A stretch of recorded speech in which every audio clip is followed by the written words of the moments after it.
Selamat pagi, salam sejahtera buat kita semua. Perkenalkan, saya Dianti Putri Purba, SEMSI, dosen tetap program D3 Keuangan dan Perbankan, Fakultas Ekonomi pada Universitas Prima Indonesia. Saat ini saya dalam proses mengikuti sertifikasi dosen gelombang pertama yang diselenggarakan oleh Kemendikbudristek tahun 2025. Saya akan melakukan penyusunan dokumen pernyataan diri dosen dalam unjuk Tridharma Perguruan Tinggi atau PDD UKT-PT. Pada kesempatan ini saya akan memaparkan salah satu mata kuliah saya yang saya ampu, yaitu Manajemen Keuangan 1. Saya mengajar mata kuliah Manajemen Keuangan 1 pada semester genap tahun 2024-2025 dengan bobot 3 SKS dengan kode mata kuliah MKB 309. Perkuliahan manajemen keuangan dilakukan secara tatap muka dan juga menggunakan Learning Management System (SPADA) yang saat ini digunakan di Universitas Prima Indonesia. Adapun deskripsi mata kuliah Manajemen Keuangan 1 yaitu mata kuliah Manajemen Keuangan 1 dirancang untuk memberikan pemahaman yang lebih mendalam kepada mahasiswa D3 Keuangan dan Perbankan mengenai prinsip-prinsip dasar dalam mengelola keuangan suatu perusahaan atau lembaga keuangan. Melalui mata kuliah ini, mahasiswa akan mempelajari bagaimana perusahaan mengambil keputusan finansial yang tepat guna memaksimalkan nilai perusahaan dan resiko keuangan, mengelola arus kas, menganalisis investasi, serta mengelola risiko keuangan.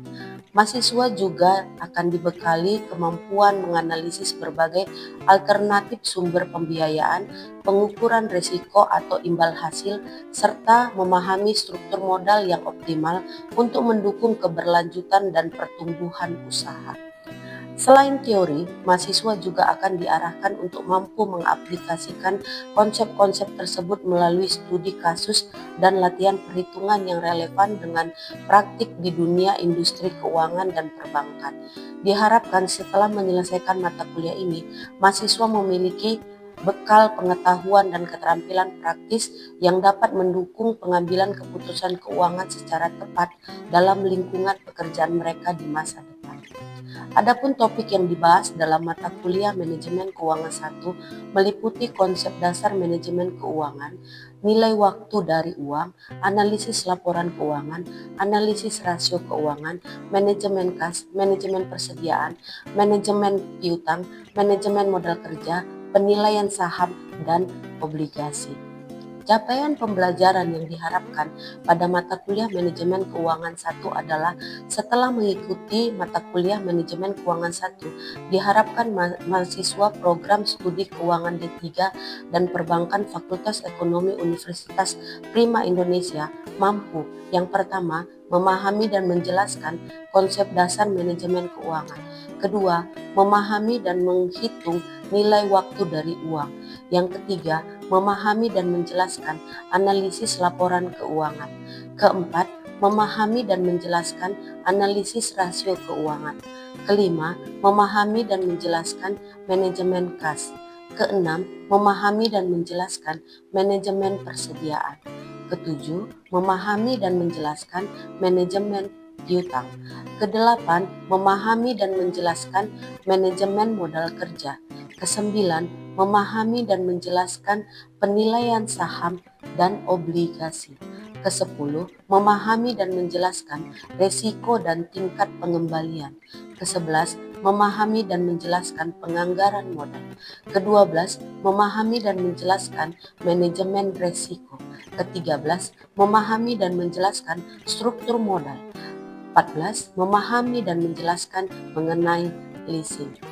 Untuk metode pembelajaran, saya menggunakan metode DIA, yaitu Delivery Interaction Assessment. Metode delivery, bagaimana cara menyampaikan materi kepada mahasiswa, saya menggunakan metode ceramah dan metode case study. Untuk metode ceramah saya menggunakan slide presentasi untuk menyampaikan materi yang saya ajarkan.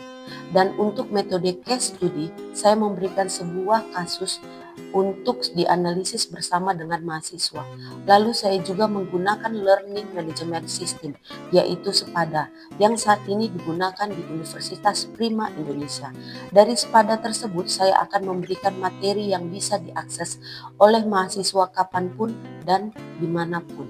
Lalu yang kedua adalah metode interaction, yaitu bagaimana cara saya untuk berkomunikasi dan berinteraksi dengan mahasiswa. Saya menggunakan dua cara, yaitu menggunakan WA, grup, dan SPADA. Untuk media WhatsApp Group, saya menggunakan media tersebut untuk bisa berdiskusi terkait materi dengan mahasiswa di luar jam perkuliahan, dan untuk SPADA digunakan juga untuk berdiskusi dan memberikan masukan terhadap proyek yang dilakukan mahasiswa. Yang ketiga, untuk metode asesmen adalah bagaimana cara saya untuk memberikan penilaian terhadap mahasiswa. Untuk penilaian tersebut sudah saya tuangkan dalam kontrak perkuliahan yang sudah saya sampaikan di awal perkuliahan dan tentunya sudah disepakati oleh saya dan mahasiswa. Adapun bobot penilaian adalah kehadiran 10%, tugas 20%, UTS 30%, dan UAS 40%. Dengan adanya bobot penilaian tersebut, mahasiswa diharapkan memiliki strategi tertentu untuk mencapai nilai maksimum. Selanjutnya, saya akan memberikan cuplikan pengajaran saya mengampu mata kuliah Manajemen Keuangan 1. Selamat pagi, salam sejahtera buat kita semua. Sebelum kita memulai perkuliahan kita hari ini, alangkah baiknya kita mulai dengan berdoa. Berdoa menurut ajaran agama kita masing-masing, doa dimulai.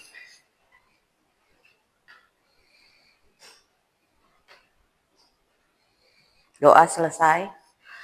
Hari ini perkuliahan kita adalah Manajemen Keuangan 1. Manajemen Keuangan 1. Sebelum kita mulai perkuliahan kita, apakah sudah absen dan mengerjakan post-test dan pretest di SPADA? Sudah, Bu. Oke. Pertemuan pertama ini adalah dasar-dasar manajemen keuangan.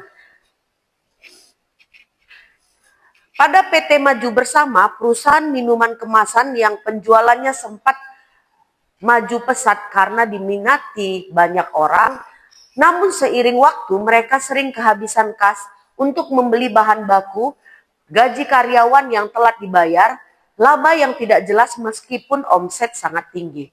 Bahkan perusahaan sempat terlilit utang.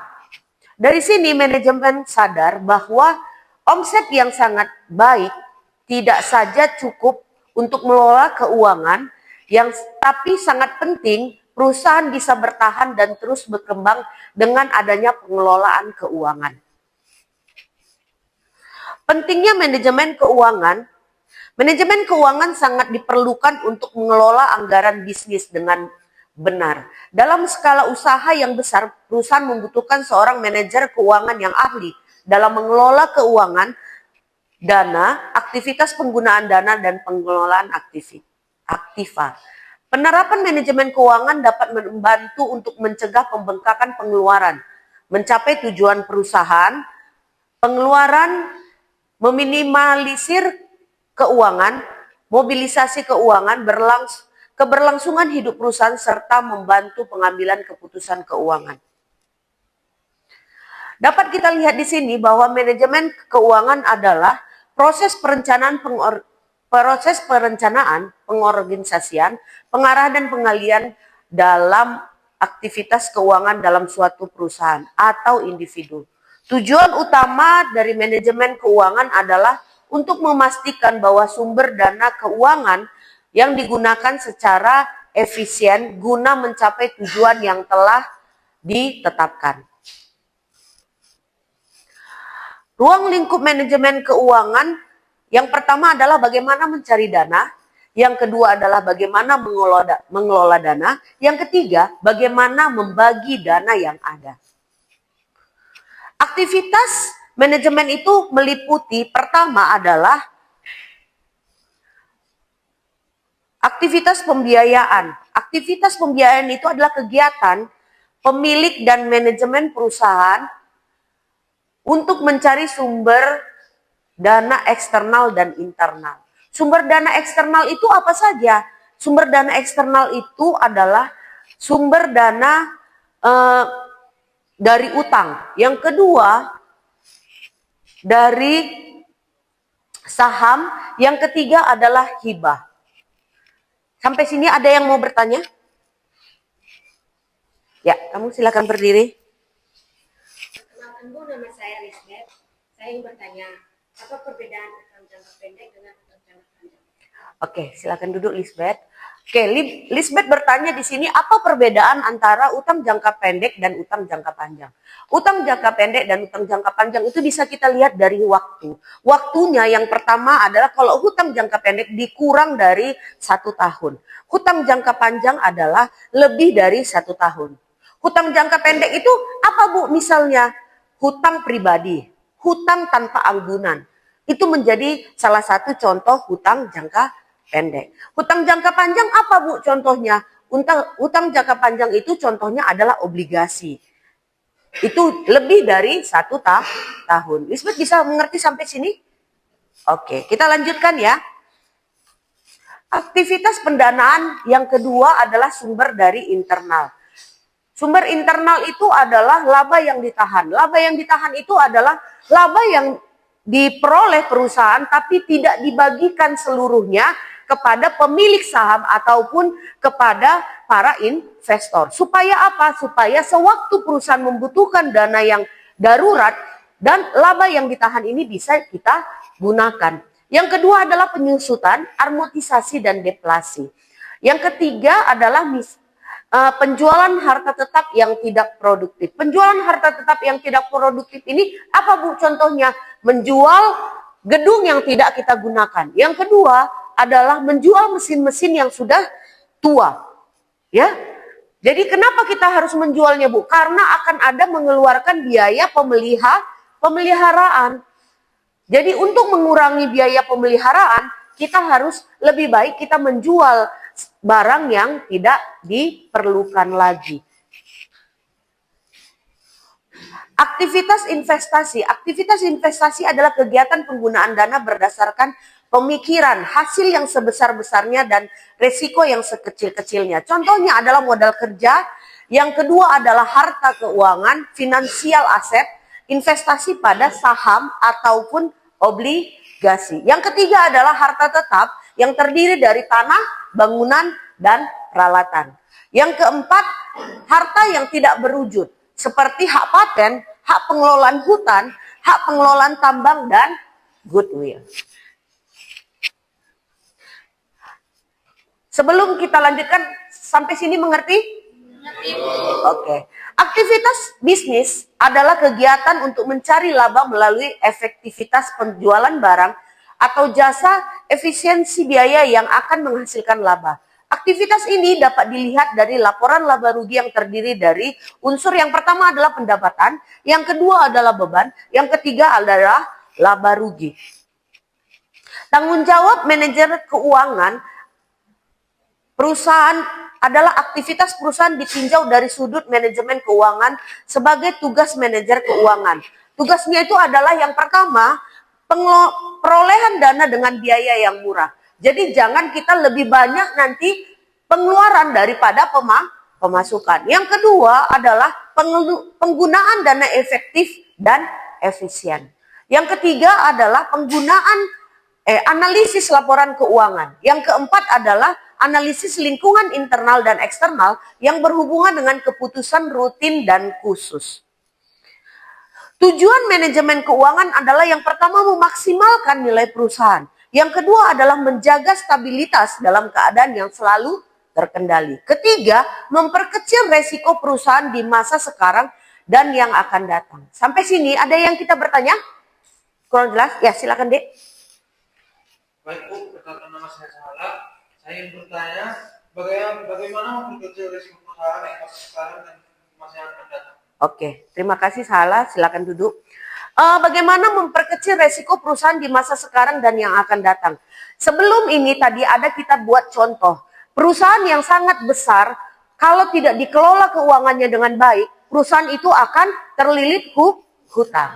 Jadi bagaimana supaya resiko perusahaan diperkecil dengan adanya mengelola keuangan yang ada, supaya apa? Supaya tidak terlalu banyak pengeluaran yang tidak perlu. Yang pertama tadi kita adalah menjual barang aset yang sudah tidak dipergunakan. Mengurangi beban. Beban itu kan salah satu beban. Beban yang setiap bulan yang harus kita keluarkan itu seperti air, listrik. Itu kan salah satu pengeluaran. Pembelian bahan baku. Tapi di sini kita harus mengelola dari apa yang kita peroleh dari penjualan kita ke perusahaan, supaya apa? Supaya perusahaan ini tetap berjalan dengan baik. Dengan mengurangi beban yang ada. Oke. Sampai sini ngerti, Dek? Oke.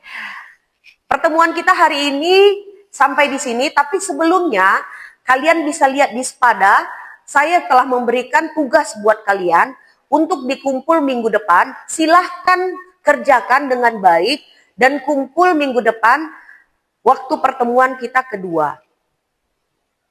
Mengerti ya, Dek? Oke. Selamat siang saya ucapkan buat kalian semua. Terima kasih.